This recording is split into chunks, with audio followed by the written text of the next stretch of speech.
کچھ احتیاطیں ہیں جن کو اگر اختیار کیا جائے تو یہ جو بیماری ہے جو لوط علیہ السلام کی قوم میں تھی، یہ بیماری پھیلتی نہیں ہے۔ اس میں سب سے بڑی ذمہ داری ہے بچوں کے والدین کی، کیونکہ بچے تو بچے ہوتے ہیں۔ والد کو چاہیے کہ اپنے چھوٹے بچے کو جب بھی کہیں لے کر جائیں تو اپنے ساتھ رکھیں۔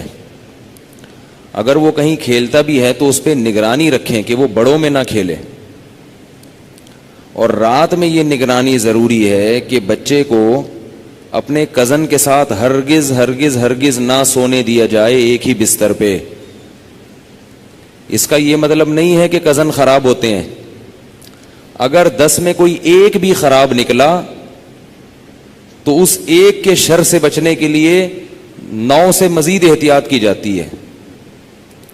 مصیبت ہمارے معاشرے میں یہ ہے کہ جب کسی کو یہ کہا جائے نا بھئی یہ کزن ہے، اس کے ساتھ بستر پہ نہ سو، تو لوگ کہتے ہیں تو بہت نیک ہے۔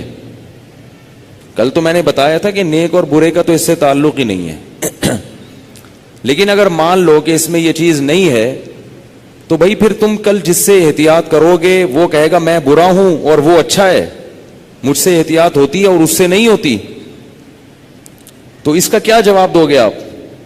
اس لیے شریعت کا اصول کیا ہے کہ سب سے احتیاط برتی جائے۔ تو بچے کو کبھی بھی بستر پہ سونے نہ دیا جائے اپنے کزن کے ساتھ۔ جب بچہ 7 سال کا ہو جائے، 7 سال کے بعد سے احتیاط ضروری ہے، چاہے وہ کزن کتنے ہی نیک ہوں، کتنے ہی اچھے ہوں، بھائی ایک اصول ہے، ختم، بستر الگ۔ اسی طرح بچہ اپنے سگے بھائی کے ساتھ تو سو سکتا ہے مگر بہن کے ساتھ نہیں سو سکتا۔ 7 سال کے بعد بیٹا باپ کے ساتھ تو سوئے، ماں کے ساتھ ایک بستر پہ نہیں سوئے گا۔ بیٹی ماں کے ساتھ تو سوئے گی، باپ کے ساتھ ایک بستر پہ نہیں سوئے گی۔ بات آ رہی ہے سمجھ میں؟ اسی طرح بیٹی جب 9 سال کی ہو جائے، یہ خوب اچھی طرح مسائل سمجھ لو، اس میں آپ مجھے فنڈامنٹلسٹ کہو، دقیانوس کہو، جو مرضی کہہ دو، میں اللہ کا حکم آپ کو سنا رہا ہوں، عمل کرنا ہے کرو، نہیں کرنا ہے تو جیسے چل رہے ہو چلتے رہو، ہم سے سوال نہیں ہوگا۔ بہت بے احتیاطیاں ہوتی ہیں، ہم لوگ ہندو نہیں ہیں، عیسائی نہیں ہیں، مسلمان بننا ہے تو تمیز سے بنو بھائی، نہیں بننا ہے تو پھر انگریزوں کے کلچر کو فالو کرو، وہ بہت ایڈوانس جا رہے ہیں آج کل۔ بار بار کہتا ہوں یہ کیا، نہ ادھر کے نہ ادھر کے۔ تو جب بیٹی 9 سال کی ہو جائے، بیٹی 9 سال، تو باپ پر یہ احتیاط لازم ہے کہ وہ اس کو پیار کرنے میں احتیاط سے کام لے۔ بہتر یہ ہے کہ اپنی باڈی کو اس کی باڈی سے دور رکھے۔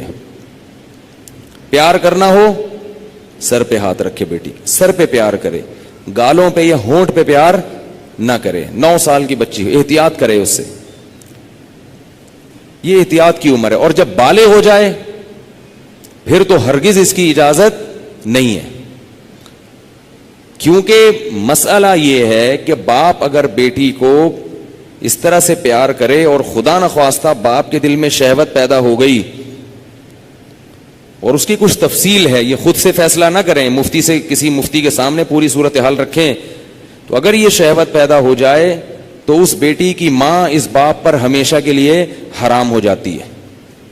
شریعت میں جو سیکچول ریلیشن ہے وہ ایک وقت میں ایک عورت کے ساتھ ہو سکتا ہے، ماں سے ہو گیا تو بیٹی سے نہیں ہو سکتا، بیٹی سے ہو گیا تو ماں سے نہیں ہو سکتا۔ ایسی اجازت نہیں ہے کہ ادھر بھی اور ادھر بھی، نہ نہ نہ نہ۔ سوتیلی بیٹی جو ہے نا، قرآن نے کیا کہا ہے کہ جب کسی عورت سے نکاح ہوا تمہارا اور نکاح کے بعد اس عورت سے تمہارا سیکچول ریلیشن قائم ہو گیا تو اس عورت کی بیٹی تم پر ہمیشہ کے لیے حرام ہو گئی۔ اب اس بیٹی سے کبھی بھی قیامت تک کے لیے نکاح نہیں ہو سکتا۔ اگر وہ ریلیشن قائم نہیں ہوا اور ریلیشن قائم ہونے سے پہلے طلاق ہو گئی تو بیٹی سے شادی ہو سکتی ہے۔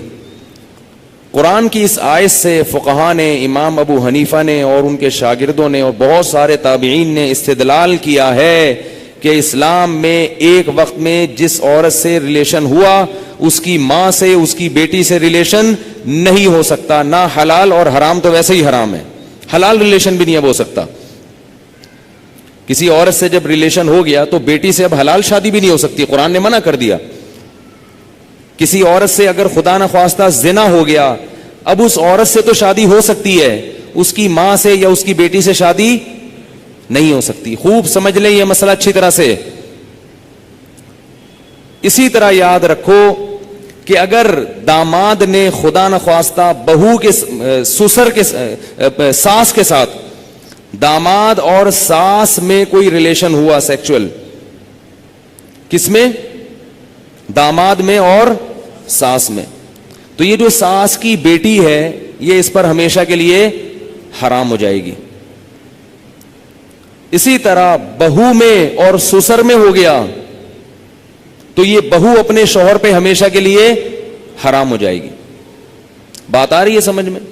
اگر کہیں ایسا ہوا ہو تو خود سے فتویٰ نہ دے دیں، کسی مفتی کے سامنے باقاعدہ رکھیں. بعض لوگ خود مفتی بنتے ہیں، اس میں کچھ ڈیٹیل ہے مزید، وہ میں ڈیٹیل اگر بتاؤں گا تو بہت لمبی بات ہو جائے گی.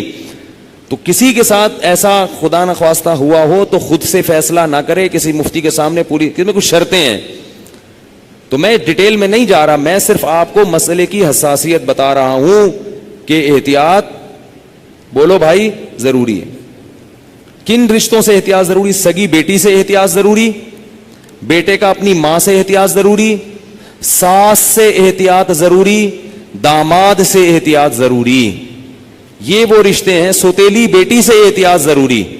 کسی عورت سے آپ نے شادی کی، اس کی بیٹی آپ کی محرم ہے، لیکن اگر اس سوتیلی بیٹی سے سیکچوئل ریلیشن ہو گیا تو وہ بیٹی تو حرام تھی، اس کی ماں بھی ہمیشہ کے لیے حرام ہو گئی. ایسے واقعات آتے ہیں. کسی خاتون سے نکاح کیا، اس کی بیٹی بھی ہے، اب بیٹی سے سر کی مالش کروا رہے ہیں، بیٹی سے پاؤں دبوا رہے ہیں. یہ کیا بے شرمی ہے بھائی؟ جوان بیٹی سے جو ہے نا وہ پاؤں دبوا رہے ہیں، سر کی مالش کروا رہے ہیں. اور بہت سارے ایسے واقعات آتے ہیں، فون آتے ہیں کہ جی جوان بیٹی تھی، اس سے ایسے میں کر رہا تھا تو مجھے شہوت پیدا ہو گئی، میں کیا کروں؟ کیا کریں بھائی، آپ کی بیوی حرام ہو گئی اور کیا کرو؟ حضرت یہ کیا، مجھے تو پتہ ہی نہیں تھا. شریعت کے علم، مسئلے کا علم نہ ہونا، اس سے یہ تھوڑی کہ شریعت ہی بدل جائے گی. آپ گئے پاکستان آئے، آپ کو نہیں پتا کہ لال بتی پہ گاڑی روکنی ہے اور ہری پہ چلانی، آپ کو پتہ نہیں تھا. لال بتی پہ آپ سگنل توڑ کے آگے چلے گئے، پولیس والے نے روکا تو آپ کہہ رہے مجھے تو پتہ ہی نہیں تھا کہ لال پہ روکتے ہیں. چھوڑ دے گا آپ کو وہ؟ تو اسی طرح اللہ بھی نہیں چھوڑتے کہ پتہ ہی کوئی نہیں، آپ کو پتہ ہی نہیں تھا آپ کو. تو یہ خوب سمجھ لیں، ان رشتوں میں احتیاط کی بہت سخت ضرورت ہے. اسلام پاکیزہ نظام بنانا چاہتا ہے. بہو گھر میں آئی ہے تو سسر کے لیے وہ بیٹیوں کی طرح ہے. جب بھی اس پہ نگاہ ڈالے، کیسی نگاہ ڈلے گی؟ بیٹی جیسی. اور اس کو ہاتھ نہ لگائے. پیار کرنا ہے بہو کو، سر پہ ہاتھ رکھے. سمجھ رہے ہیں؟ نہیں سمجھ میں آ رہی نا؟ کیا کریں؟ بہو کو پیار کرنا ہے تو کیا کرنا ہے؟ سر پہ ہاتھ رکھنا ہے بس. بیٹیوں کی طرح بس سر پہ ہاتھ رکھا بس. کیسے بے شرمی کے واقعات آ رہے ہیں. خواتین بتاتی ہیں، سسر صاحب آ رہے ہیں، وہ خواتین، کئی خاتون آئی ہیں بہو امریکہ سے، سسر صاحب ایئرپورٹ پہ لینے پہنچے ہوئے ہیں اور گلے مل رہے ہیں اس سے. بہو کو تکلیف ہو رہی ہے، اس کو شرم آ رہی ہے کہ ہمارے سسر کیا کر رہے ہیں، اس کو شرم محسوس ہو رہی ہے کہ میرے یہ سسر صاحب کیسے ہیں. لیکن وہ بیچاری بول نہیں سکتی. وہ بولے گی تو سسر کیا کہیں گے کہ مجھے باپ نہیں سمجھتی، مجھے باپ مجھ پہ شک کرتی ہے. کیوں بھائی؟ تو سسر کو مسئلہ سمجھا دیں. میں یہ نہیں کہہ رہا کہ وہ بیچارہ غلط ہوگا، ہو سکتا ہے وہ بیٹیوں ہی کی طرح گلے مل رہا ہو، اور ہر ایک کی سوچ غلط نہیں ہوتی، کسی سے بدگمان ہونے کی اجازت نہیں ہے. اصول ہیں بھائی. 100 آدمیوں میں سے ایک اگر غلط ہوگا تو اس ایک غلط کے شر سے بچانے کے لیے مزید 99 کو بھی منع کیا جائے گا. الحمدللہ ہمارے گھروں میں خیر غالب ہے. سسر بہو کو بیٹیاں کی طرح سمجھتے ہیں، بہویں سسر کو باپ کی طرح سمجھتی ہیں. ہمارے معاشرے میں ابھی شر کا عنصر کم ہے، خیر اس معاملے میں الحمدللہ غالب ہے. مگر یہ غالب ہی رہے تو اچھا ہے. اگر یہ بے احتیاطیاں ہوئیں تو خیر کم ہو جائے گی اور شر غالب آ جائے گی. تو اچھے اور خاندانی لوگوں کے ہاں یہی ہوتا ہے کہ بہویں اپنے سسر کے سامنے ذرا لپٹ کے بیٹھتی ہیں، چادر وادر سر پہ لے کے بیٹھتی ہیں. ایک تقدس ہوتا ہے، ایک رشتہ ہوتا ہے. اسی طرح یاد رکھو بہو کے لیے, سسر کے لیے یہ غلط ہے, جائز نہیں ہے کہ وہ بہو کے کمرے میں بغیر پرمیشن کے داخل ہو جائے. یہ بھی ہوتا ہے.